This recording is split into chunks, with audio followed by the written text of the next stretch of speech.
वाळूज परिसरातून मोटरसायकल चोरी करणाऱ्या चोरट्याला गस्तीवर असताना MIDC वाळूज पोलिसांनी ताब्यात घेतलं आहे। या चोरट्याकडून 6,40,000 रुपये किमतीच्या 12 दुचाकी जप्त करण्यात आल्या आहेत।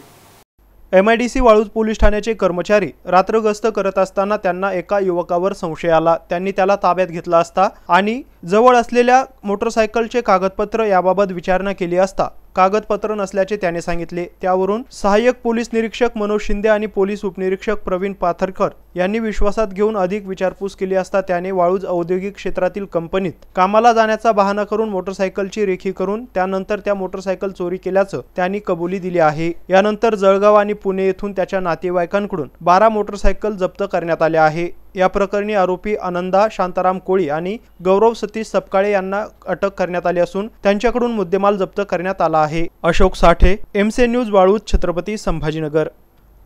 नमस्कार, मी DCP झोन 1 नितीन बगाटे।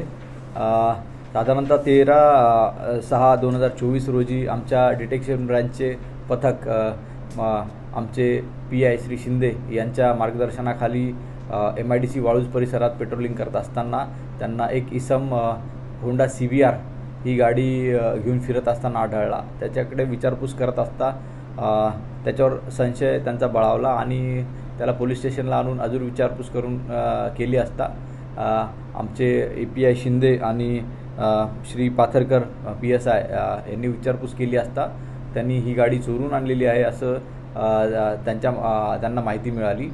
अजून सखोल तपास केला असता तब्बल एक 12 गाड्या, या चोराचा नाव आहे आनंदा कोळी, याच्या ताब्यातून आम्ही तब्बल 12 गाड्या हस्तगत केलेल्या आहे। त्याचा दुसरा एक साथीदार जो आहे गौरव सपकाळे यालासुद्धा पोलीस स्टेशन त्या पथकाने MIDC वाळूज पोलीस स्टेशन पथकाने अटक केलेली आहे आणि ही सर्व कारवाई आमचे आयुक्त, पोलीस आयुक्त माननीय श्री संदीप पाटील यांच्या मार्गदर्शनात आम्ही सर्वांनी मिळून केलेली आहे।